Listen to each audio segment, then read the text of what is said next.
오늘도 무엇이 의입니까? 라는 주제를 가지고 두 번째 말씀을 제가 나누도록 하겠습니다. 오늘 말씀은 로마서에서 가장 핵심적인 복음의 내용을 담고 있는 말씀입니다. 하나님의 의에 대한 말씀인데요. 하나님의 의에 관한 말씀을 로마서에서 세 곳에서 특별히 거론되고 있습니다. 첫 번째가 여러분이 너무나 잘 알고 계시는 로마서 1장 17절의 말씀입니다. 그 다음에 오늘 본문 3장 21절과 22절의 하나님의 의에 대한 말씀입니다. 그리고 마지막이 10장 3절에 하나님의 의에 대해서 구체적으로 로마서에 기록이 되어 있습니다. 그래서 하나님의 의를 얘기할 때 세 군데 성경 본문이 매우 중요하다고 볼 수 있겠습니다. 하나님의 의가 여러분과 나에게 중요한 것은 그것이 여러분과 나의 구원에 깊은 연관이 있기 때문입니다. 사실 성경에서 말씀하시는 것 중에서 사람이 가장 이해하기 힘들고 받아들이기 힘든 것이 여러분과 내가 의로워졌다는 하나님의 말씀입니다. 왜냐하면 여러분과 저 자신을 놓고 볼 때 하나님께서 말씀을 통해서 의롭다고 하신 이 말씀에 대해서 내 자신이 자신이 없기 때문입니다. 그래서 나를 보면 내가 의로워졌다는 것에 대해서 이해하기가 힘들고 그 말씀을 믿기가 매우 어렵다, 그런 뜻입니다. 교회 역사를 보면 종교개혁 이전의 교회는 카톨릭 교회가 지배했던 교회의 역사였습니다. 초기 기독교 역사에서 특별히 수도원 운동은 철저한 고행과 금식 그리고 고도의 수련을 통해서 마음의 평화와 행복들을 추구했습니다. 그러나 그런 수도원 운동을 통한 고행과 그런 수고와 헌신은 사람들에게 진정한 마음의 행복과 평안을 가져다 주지 못했습니다. 그래서 카톨릭 교회 권위 아래서 가르침을 받던 이 종교개혁자였던 마틴 루터도 그런 고행과 수련을 통해서 구원의 확신을 추구하던 중에 한 구절의 성경 말씀을 읽는 가운데 강하게 구원에 대한 확신과 믿음이 그의 마음속에 파고 들어왔었습니다. 그 말씀이 바로 로마서 1장 17절 말씀입니다. 오직 의인은 믿음으로 말미암아 살게 되리라 한 그 말씀이었습니다. 즉 예수 그리스도 안에 있는 믿음으로만 자신이 의로워졌다고 선언하는 이 성경의 말씀을 통해서 이 마틴 루터도 그동안 불확실했던 이 구원에 대한 확신을 이 말씀을 통해서 가질 수 있게 됐던 것입니다. 루터의 이런 성경의 발견은 그동안 카톨릭이 지배하던 교회에 놀라운 개혁의 변화를 일으키기 시작을 했습니다. 마틴 루터는 성경을 자신의 나라 말인 독일어로 최초로 번역을 하기 시작했습니다. 그래서 사제들만이 읽을 수 있었던 이 라틴어 성경을 모든 독일 백성들이 읽을 수 있는 성경으로 마틴 루터는 번역을 시작했던 것입니다. 그 이후에 수많은 각 나라의 말들로 번역된 성경들이 나오기 시작을 했던 것입니다. 그래서 이제는 모든 사람들이 하나님의 성경을 읽을 수 있는 시대가 도래하게 되었던 것이 종교개혁 이후의 가장 큰 축복이었습니다. 다시 말해서 사람들이 생명의 말씀을 통해서 진정으로 구원에 대한 확신을 자신의 말로 읽기 시작하면서 깨닫기 시작을 했다는 것입니다. 물론 종교개혁이 좋은 점도 있었지만 종교개혁의 나쁜 점은 누구든지 성경을 마음대로 읽고 해석할 수 있는 기회가 주어졌기 때문에 이단들이 더욱 많이 생겨났던 것은 사실입니다. 그러나 분명하게 우리가 깨달은 것은 하나님의 구원의 능력이라는 것이 어떤 종교적인 의식을 통해서 어떤 수련을 통해서 이루어지는 것이 아니라는 거죠. 오직 하나님의 생명력 있는 말씀을 통해서 사람들이 하나님의 사랑과 은혜를 직접 체험하기 시작했다는 것입니다. 그런데 안타까운 것은 이 종교개혁 이후 수백 년이 지났음에도 불구하고 많은 사람들이 아직도 자신이 의로워진다는 것에 대해서 카톨릭 개념의 행위적인 문제로 이해하려는 신자들이 아주 많다는 사실입니다. 오늘 본문 여러분이 읽으신 로마서 3장 20절과 22절의 말씀을 다시 돌아가서 보겠습니다. 성경이 말씀하는 복음이 무엇인지 여기서 말씀하고 있습니다. 자, 이 귀한 말씀을 오늘 우리가 함께 읽어보도록 하겠습니다. 시작. 그러므로 율법의 행위로 그의 앞에 의롭다 하심을 얻을 육체가 없나니 율법으로는 죄를 깨달음이니라. 이제는 율법 외에 하나님의 한 의가 나타났으니 율법과 선지자들에게 증거를 받은 것이라. 곧 예수 그리스도를 믿음으로 말미암아 모든 믿는 자에게 미치는 하나님의 은이 차별이 없느니라. 자, 이 말씀에는 세 가지 복음의 핵심 요소들을 언급합니다. 첫째가 율법을 주신 목적입니다. 율법의 목적이 무엇인지를 깨닫는 것은 복음이 무엇인지를 이해하는 데 아주 절대적인 도움이 됩니다. 자, 20절 말씀에 보시면 육체라는 말을 사용했지 않습니까? 이 육체는 이미 죄의 형벌을 받은 육체로서 완전히 회복되기가 어렵다는 것을 오늘 본문 말씀에서 암시하고 있습니다. 무엇이라고 했습니까? 율법의 행위로는 그 앞에 의롭다 하심을 얻을 육체가 없다, 그렇게 말씀하셨습니다. 예, 마틴 루터와 같은 사람들이 수도원 생활을 통해서 고행과 금식 그리고 철저한 규칙적인 기도 생활을 통해서 수련을 해왔지만 결국 육체가 아닌 그의 마음에 그 고행을 통한 기쁨과 행복을 누릴 수 없었던 이유가 있었던 겁니다. 왜 그렇습니까? 바로 그 수행의 대상이 어디였습니까? 자신의 마음이 아니고 육체였기 때문입니다. 육체. 사람들은 육체를 다스리면 자신의 마음을 다 다스릴 수 있다고 생각을 해왔습니다. 그러나 이런 율법의 규칙적인 행위 가지고는 사람들의 육체가 의롭다함을 입을 방법이 없다는 것입니다. 율법은 오직 무엇을 깨닫게 하는 역할을 한다고 하셨습니까? 죄를 깨닫게 하는 역할을 해주는 것뿐입니다. 율법이 구원을 위한 어떤 선행적 조건이 아니라 구원받은 자들의 하나님에 대한 감사와 헌신으로 이해되어져야 한다는 뜻입니다. 이것이 두 번째 복음의 핵심 요소입니다. 하나님의 구원의 계획의 연속성입니다. 이게 무슨 뜻이냐 하면요, 하나님의 구원의 계획에서 율법의 역할은 증인으로서의 역할이었다는 것입니다. 자, 21절 말씀을 여러분 한번 자세히 보십시오. 21절 말씀에 하나님의 의가 나타났다고 했는데 이 하나님의 의는 무엇과 무엇의 증거를 받았다고 말씀하고 있습니까? 율법과 선지자의 증거를 받았다고 말씀하고 있어요. 이것이 하나님의 의에 대한 율법의 역할이었습니다. 21절 말씀 앞부분에 보면 율법 외에라고 하셨잖아요. 율법 외에. 그 말씀은 율법을 완전히 배제했다는 뜻이 아닙니다. 율법만으로는 하나님의 의로움을 온전히 이룰 수 없다는 그런 뜻입니다.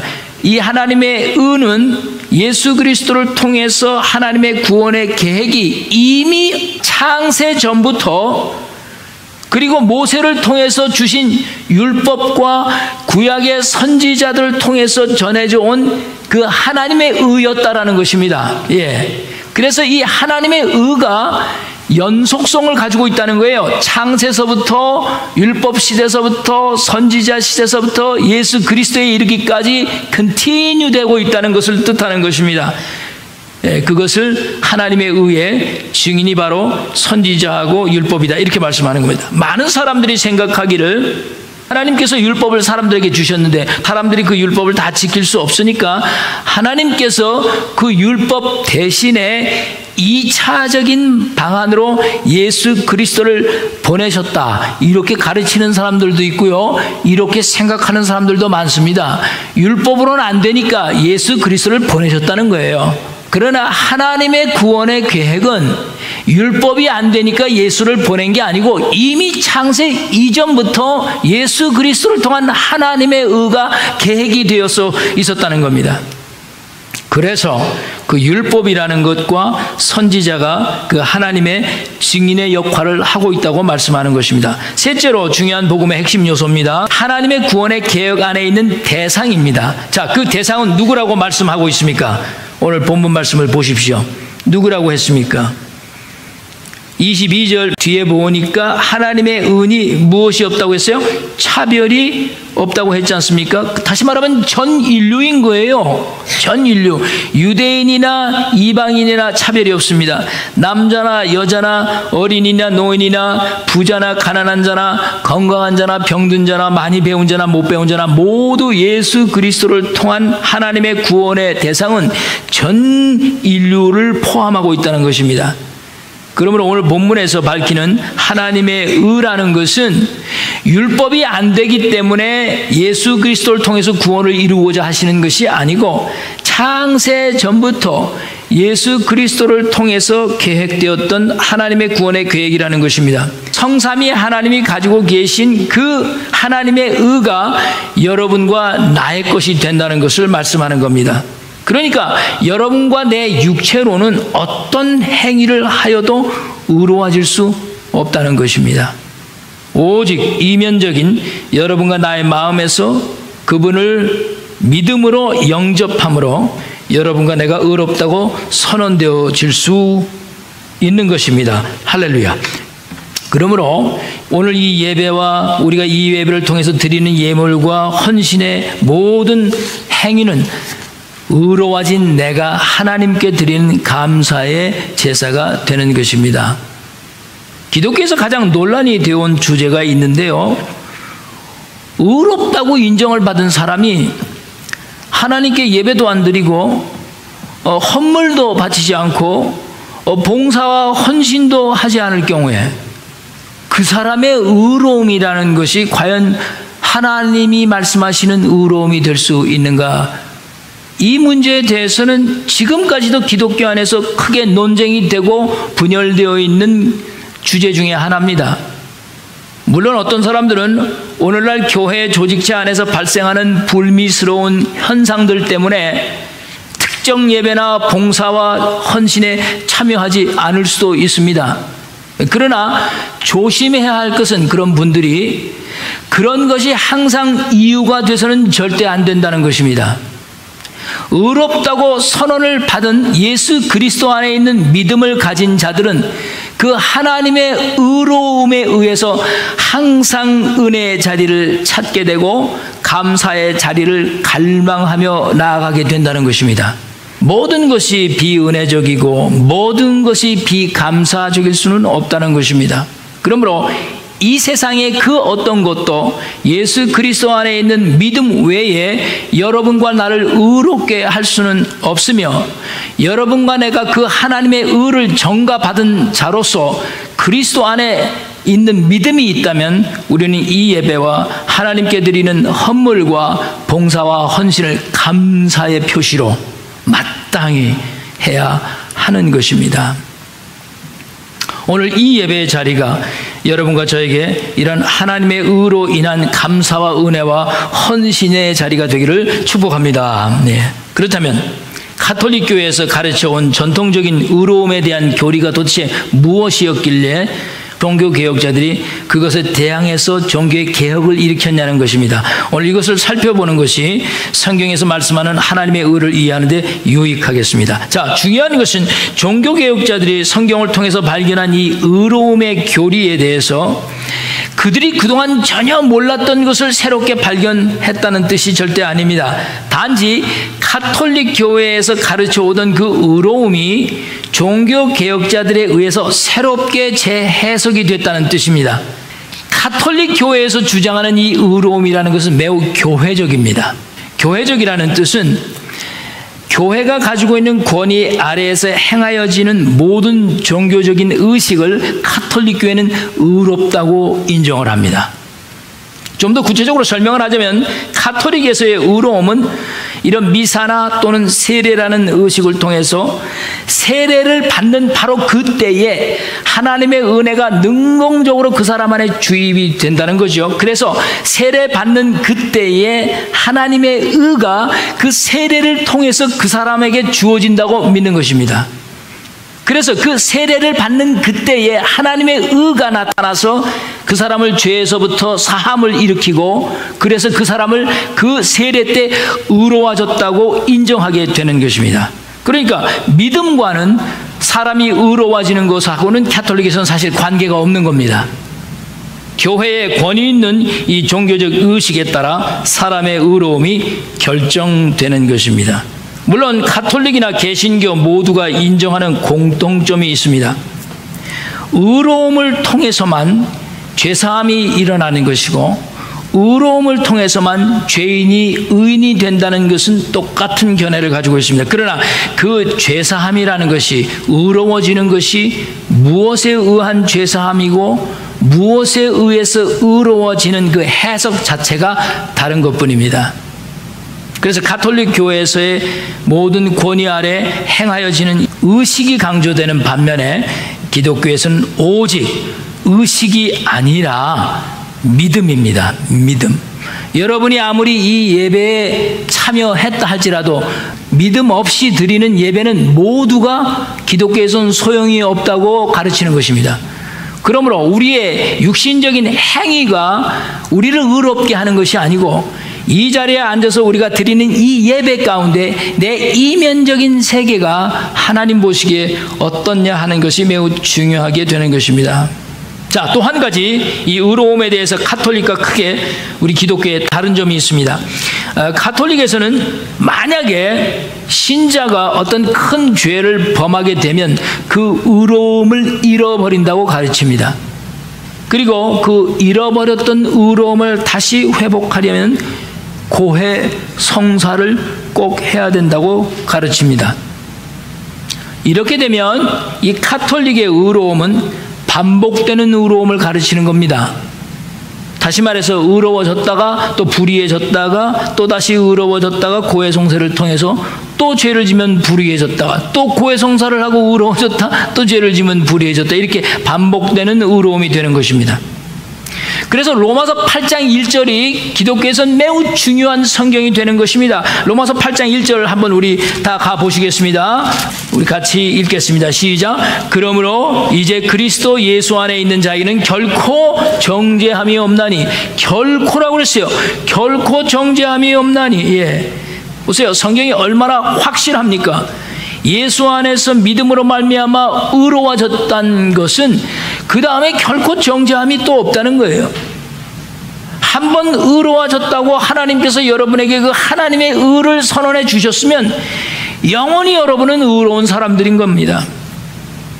만약에 의로워지는 것이 이렇게 반복이 되는 것이라면 그것은 당연히 여러분과 나의 행위에 따라서 의로움이 결정되었다, 뒤집어졌다, 우리들의 행위에 따라서 의로움이 반복돼 버리는 거예요. 이것이 가톨릭 교회에서 가르쳐준 의로움의 모순인데 이런 가톨릭의 전통적인 개념이 아직도 개신교 안에 뿌리를 다 내리고 있다는 것입니다. 나와 여러분의 문제가 무엇입니까? 성경에서는 분명히 의로워졌다고 말씀했는데 그래서 결코 정죄함이 없다고 선언했는데 왜 나는 죄를 또 범하는가? 이거 굉장히 어려운 문제 아닙니까? 가톨릭에서는 이런 질문이 문제가 전혀 되지를 않는 거죠. 당연하죠. 왜냐하면 네가 잘못했으면 또 의로움이 없어지고 또 고해성사하면 또 의로움이 회복되는 것이니까 한 번 의로워졌는데 왜 내가 죄를 집니까? 라는 고민을 가톨릭에서는 할 필요가 없지 않습니까? 그런데 우리 기독교 신앙에서는 이것이 상당히 문제가 되는 거예요. 많은 그리스도인들이 이 문제 때문에 갈등을 하는 거예요. 왜 의로워졌다고 하는 내가 이렇게 죄에서 헤매이고 있을까? 왜 죄에서 벗어나지 못하고 있는 것일까? 라고 물었을 때 대답할 방법이 없는 겁니다. 그 의로워졌다는 것이 도대체 무슨 의미가 있겠느냐라고 말할 수 있지 않겠습니까? 이것에 대해서 성경이 뭐라고 말씀하시는지 한번 보겠습니다. 로마서 7장 17절을 가보겠습니다. Roman chapter 7 verse 17입니다. 우리 16절과 17절, 18절 그렇게 읽겠습니다. 16절, 17절, 18절 시작. 만일 내가 원하지 아니하는 그것을 행하면 내가 이로써 율법이 선한 것을 시인하노니 이제는 그것을 행하는 자가 내가 아니요 내 속에 거하는 죄니라. 내 속 곧 내 육신에 선한 것이 거하지 아니하는 줄 아노니 원하는 내게 있으나 선을 행하는 것은 없노라. 여러분, 이 존귀한 말씀을 들으셨습니다. 이제는 이것을 행하는 자가 누가 아니라고 그랬어요? 내가 아니요 내 속에 거하는 죄라고 그랬어요. 할렐루야. 그러면 여기서 이것을 행하는 자에서 이것은 무엇입니까? 16절에 보시면 내가 원하는 그것이라고 그랬어요? 원치 않는 그것이라고 그랬어요? 원치 않는 그것을 하면 그랬거든요. 그러니까 이것은 무엇을 의미하냐 하면 내가 원치 않는 어떤 죄의 행위를 의미합니다. 분명한 것은 여러분과 내가 원하는 것이 아닙니다. 나는 그걸 하고 싶지 않습니다. 그럼에도 불구하고 그 하고 싶지 않은 죄를 내가 하고 있는 겁니다.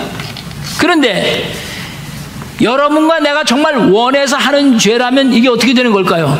이거 상당히 큰 문제가 되는 겁니다. 근데 내가 원치 않는 죄를 지금 하고 있는 겁니다. 그런 사람을 어떻게 의롭다고 할 수 있느냐? 그렇다면 이 원하지 않는 죄가 도대체 무엇과 연관된 죄인가? 이런 것이 중요하지 않겠어요? 그 이유를 성경이 18절에 뭐라고 말씀했습니까? 18절 내 속 곧 내 육신에 선한 것이 거하지 아니하는 줄 아나니. 할렐루야. 지금 사도 바울이 육신에 선한 것이 없다고 말씀했어요. 육체입니다. 육체가 문제인 거예요. 자, 의롭다고 선언을 받은 사람들의 문제가 이제 무엇인 줄 여러분 분명히 아시겠죠? 사람들의 문제는 의롭다고 성경이 분명히 선언을 했고 로마서 8장 1절에 더 이상 우리는 결코 정죄함이 없다고 말씀을 하셨는데 성경은 지금 여러분과 내 육신 안에 선한 것이 없다고 말씀합니다. 좀 더 분명히 말씀을 드릴까요? 여러분과 내가 예수 그리스도를 믿고 의로워졌습니다. 그런데 우리의 타락한 이 육신이 금방 선해질 수 없다는 뜻입니다. 그만큼 여러분과 나의 육신은 부패하고 타락한 겁니다. 그래서 여러분과 내가 원치 않는 그것을 이 나의 육신이 또 하게 되면 이를 행하는 자가 내가 아니요 내 속에 거하는 뭐라고 그랬어요? 육신의 죄라고 말씀하는 것입니다.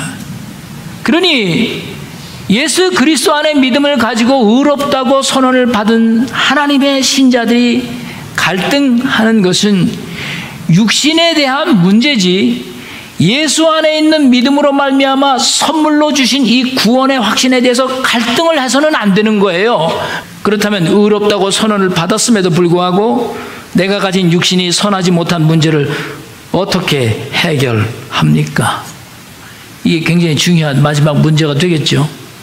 수많은 사람들이 이 문제를 놓고 고민했고 또 해결하기 위해서 노력해 왔었습니다. 특별한 방법이 있을까요? 죄송하지만 특별한 기적의 방법이 없습니다. 그런데 사람들은 자신의 이 육신의 문제를 누구에게 맡겨버리냐 하면은요, 하나님께 맡겨버립니다. 하나님, 내 육신의 문제 내가 해결할 수 없으니 하나님이 해결해 주시오. 근데 이것은 하나님이 해결할 수 있는 문제가 아니고 누가 꼭 해결해야 할 문제입니까?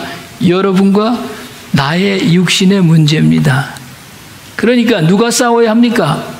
내가 싸워야지 하나님이 나를 위해 대신 싸워주실 수가 없습니다. 이렇게 여러분과 내가 내 자신의 육신과 싸우는 것을 신학적인 전문용어로 뭐라고 그러냐 하면 성화라고 하는 것입니다. Sanctification, 성화. 무엇을 가지고 여러분과 내 육신과 싸웁니까? 많은 사람들이 어떤 규칙적인 생활을 통해서 어떤 체계적인 훈련을 통해서 자신의 육신과 싸워왔습니다. 해결이 됐습니까? 그렇지 못했습니다. 그러나 우리 기독교인들은 무엇을 가지고 싸워야 합니까? 오직 기도와 말씀을 통해 싸우는 방법을 배워야 하는 것입니다. 그리고 이 하나님의 말씀에 순종함으로 해서 우리는 그 싸움에서 유리한 고지로 나가게 되는 것입니다. 그렇다면 여러분과 나는 얼마만큼 어디까지 싸워야 합니까? 자, 히브리서 12장 4절 말씀입니다. 다 찾으셨으면 우리 같이 읽겠습니다. 시작. 너희가 죄와 싸우되 아직 피 흘리기까지는 대항치 아니하고. 오늘 이 말씀을 여러분이 읽으셨습니다. 이 말씀에 보니까 신자들이 어디까지 싸워보지 않았다고 말씀하고 있습니까? 피 흘리기까지 싸워보지 않았다는 것입니다. 그래서 육신의 싸움에서 승리할 수 없다는 것입니다.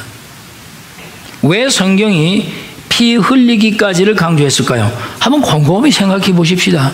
우리 예수님께서 여러분과 나를 구원하시기 위해서 십자가에서 무엇을 흘리셨습니까? 피를 다 쏟아 흘리셨습니다. 이 피를 다 흘렸다는 것은 무엇을 의미합니까? 죽음을 의미합니다. 그러므로 피를 흘리기까지 싸웠다는 것은 여러분과 내 자신의 육신과의 싸움에서 이기려면 이 육신의 정욕이 죽지 않으면 결코 이길 수 없다는 뜻입니다. 예수님이 십자가상에서 그 피를 다 쏟으시고 여러분과 나를 구원하셨던 것처럼 여러분과 나도 십자가에 우리의 정욕을 못 받기 위해서는 예수님과 같이 피 흘리기까지 싸워야 하는데, 그 피 흘리기까지라는 뜻은 여러분과 내 자신이 정욕에서 죽어지는 것입니다. 돈에 대한 욕심 버려야 이기는 겁니다. 성에 대한 욕심 버려야 이기는 겁니다. 명예에 대한 욕심 완전히 놓아버려야 우리는 이길 수 있다, 그 뜻입니다. 주님께서는 이 모든 우리들의 정욕들을 십자가에서 여러분과 나를 대신해서 이미 피를 다 흘려주시고 희생하셨기 때문에 여러분과 내가 그 피의 대가로 의롭다고 인정을 받게 된 것입니다. 그러니 여러분과 나의 이 육신의 문제도 이렇게 내 자신과의 끝까지 가는 싸움을 통해서 내가 원하지 않는 이 육신의 죄를 이겨나갈 수 있게 되는 것입니다. 그래서 점진적으로 우리 안에서 성화가 일어나게 되는 것입니다. 결론적으로 의로움이라는 것은 여러분과 내가 무엇을 행하는 것을 의미하지 않습니다. 성경이 말씀하는 이 의로움이라는 것은 하나님의 의가 예수 그리스도 안에 있는 믿음으로 말미암아 여러분과 나에게 선물로 주어진 것입니다. 이제 마지막으로 신명기 25장 1절에 언급되어 있는 재판장의 예를 살펴보고 말씀을 마치도록 하겠습니다. 신명기 25장 1절에 보시면 사람들 사이에서 시비가 생겨 재판을 청하는 과정이 기록되어 있습니다. 근데 거기에 중요한 인물이 누구냐 하면 재판장입니다. 재판장은 그들을 재판하여 성경이 이렇게 기록했습니다. 의인은 의롭다고 하고 악인은 정죄할 것이라고 말씀했습니다. 자, 한번 보십시다. 두 사람 사이에 다툼이 생겼습니다. 그래서 재판장에게 왔습니다. 사건을 판결하는 재판장은 그 재판 결과에 따라서 하나는 의롭다고 선언했고 하나는 악하다고 선언을 한 경우입니다. 그런데 왜 이 재판장의 선언이 그토록 중요한 것일까요? 그 선언이 법적인 효력을 갖고 있기 때문입니다. 문제를 가지고 있던 그 사람에게 더 이상 법적으로 잘못이 없다고 선언을 하는 겁니다. 성경이 말씀하는 이 의로움이라는 것이 바로 이런 의미를 가지고 있습니다. 예수 그리스도 안에 있는 믿음으로 여러분과 내가 죄사함을 받고 하나님의 의가 나에게 전가가 되었기 때문입니다. 그래서 내가 죄의 문제에 대해서 이제는 더 이상 책임을 질 것이 없어서 의로워졌다고 하나님이 선언해 주신 것입니다. 여러분과 내가 완전히 100% 이상으로 거룩해졌기 때문에 의로움이 선언됐다는 뜻이 아닙니다. 그러니 여러분과 내가 의로워졌다고 선언이 됐는데, 의롭다고 하는데 왜 내 모습이 이렇게 혼란스럽고 초라할 수밖에 없느냐? 혼란해 하실 필요가 없는 겁니다. 로마서 7장 17절에 성경이 말씀하신 대로 우리 육신 안에 아직도 선한 것이 남아 있지 않기 때문입니다. 그러니까 여러분과 나의 그 예수 그리스도 안에 있는 믿음 안에는 하나님께서 여러분과 나에게 주신 이 숙제라는 것이 남아있는 거예요. 숙제. 그 숙제가 무엇입니까? 여러분 안에 내재하시는 성령께서 여러분을 충만토록 하셔서 여러분 자신의 정욕을 복종케 하시는 겁니다. 그러면 여러분과 나는 하나님이 원래 원하시는 바로 그 사람으로 만들어져 가게 될 것입니다. 그런 모습으로 되어갈 때 믿음에 대한 확신은 더욱더 강해질 것입니다. 원하지 않는 육신의 죄의 행위가 줄어들고 여러분이 원하는 진정 바라는 그 선한 열매들을 점점 더 맺혀지게 될 것입니다. 자, 그렇다면 여러분과 내가 의로워졌다고 선언되는 것이 여러분과 나에게 주는 유익이 도대체 무엇입니까? 그것이 왜 그렇게 중요할까요? 그냥 하나님만 알고 계시면 안 되셨을까요? 왜 그것을 꼭 선언해서 우리로 알게 하셨을까요? 성경은 의로워졌다는 선언이 여러분들과 나에게 행복을 가져다 준다고 말씀합니다. 왜냐하면 하나님께서 여러분과 나를 의롭다고 선언하신 것은 어떤 죄를 지은 죄인이 그 죄에 대해서 책임이 없다고 선언받은 것이기 때문에 그 사람이야말로 정말 행복한 사람이 되는 겁니다. 자, 만약에 여러분과 내가 100만 불의 빚을 지고 있다고 가정을 해봅시다. 그래서 밤마다 울며 잠을 못 이룹니다. 그걸 어떻게 갚아야 할지 걱정이 되지 않겠어요? 그런데 그 100만 불에 대해서 책임이 없다고 재판관이 나서서 판결을 해 주었습니다. 그러니 그 사람은 얼마나 행복하겠어요? 잠도 잘 자고 밥도 잘 먹고 얼마나 날아갈 것 같겠어요? 만약에 이렇게 재판관의 공식적인 선언이 없었다면 절대로 빚을 갚을 수 없는 사람들에게는 죽음과도 같은 문제가 될 것입니다. 그 빚에 대한 대가는 결코 해결될 수가 없는 것이니까요. 그러니까 빚이 청산되었다라는 선언은 매우 필요한 겁니다. 왜? 여러분과 나를 행복하게 해주기 위해서입니다. 행복하게 해주기 위해서. 만약에 재판관이 아닌 일반 사람이 여러분에게 와가지고 그 100만 불 안 갚아도 돼 하면 속으로는 그때 좀 시원하겠지요. 시간이 지나면 또 걱정하게 되고 의문하게 되고 두렵게 되는 것입니다. 왜? 법적 효력이 없기 때문입니다. 재판관이 선언한 것이 아니기 때문에 결코 행복할 수가 없습니다. 그런데 법적인 권한을 가진 재판관이 더 이상 갚을 것이 없다라고 선언을 했기 때문에 그것은 확실한 증거가 되지 않겠습니까? 빚쟁이를 길거리에서 만나도 전혀 두렵지가 않을 것입니다. 그런데 한 가지 여러분과 내가 꼭 알아야 할 것이 있습니다. 이렇게 하나님의 의로움이 선언되었다 할지라도 빚쟁이는 계속 여러분과 나를 찾아올 것이라는 점입니다. 그것이 바로 사탄 마귀가 그리스도 안에 있는 믿음을 가진 자들에게 하는 것입니다. 마귀가 와서 자꾸 여러분과 나에게 너는 사실 의로워진 것이 아니야. 재판관 그렇게 선언했어? 그렇지만 너 하는 꼬라지를 봐라. 네가 의로워졌니? 하고 계속 추궁됩니다. 너 육신적으로 실패했잖아. 네 육신 가지고는 결코 승리할 수 없어. 계속 여러분을 찾아와서 정죄를 합니다. 이분 우리가 의롭다고 선언이 됐어도 하나님께서 성경을 통해서 법적인 선언을 하셨기 때문에 마귀가 쉴 새 없이 여러분과 나를 육신적으로 공격을 해도 여러분과 내 마음에 두려움이 없는 이유입니다. 그러니까 너는 믿음으로 의로워졌다라는 선언은 절대적으로 필요한 것이고 하나님만 알아서도 안 되고 온 세계 만방에 선언해야 하는 것입니다. 그러면 누구로부터 전가된 의로움이기 때문에 이것이 가능합니까? 바로 예수 그리스도 하나님의 의가 여러분과 나에게 전가된 것이기 때문입니다. 내 의로움이 아니기 때문입니다.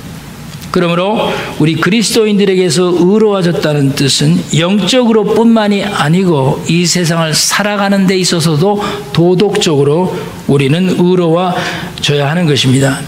하나님께서는 여러분과 나 모두가 그 의로움의 선언으로 행복해지기를 원하셨습니다. 비록 사람들의 눈에는 아직도 우리가 죄인으로 보일 수도 있을 것입니다. 아내의 눈에 남편은 아직도 어떤 때는 죄인의 모습으로 보일 수도 있을 것입니다. 또 남편 눈에 비친 아내의 모습은 또 어떤 때는 그리스도인이 아닌 것처럼 보일 때도 있을 것입니다. 우리 서로는 그렇게 볼 수밖에 없습니다. 그러나 하나님은 예수 안에 있는 그 믿음 때문에 여러분과 나를 육신적으로는 아직 부족하지만 의롭다고 보신 것을 결코 잊지 않으셔야 합니다. 그리고 마귀가 우리에게 주는 그 육신에 대한 공격을 의심하지 마시고 마음에 불안해하지 마시고 내가 하나님 안에서 의롭다고 선언을 받아 더 이상 그것으로 인해서 내가 정죄받을 것이 없다는 것을 깊이 깨닫고 내 자신과 육신과 싸워 날마다 한순간 한순간 승리하며 성화된 삶으로 나가시기를 주의 이름으로 간절히 축복드립니다. 우리 기도하십시다.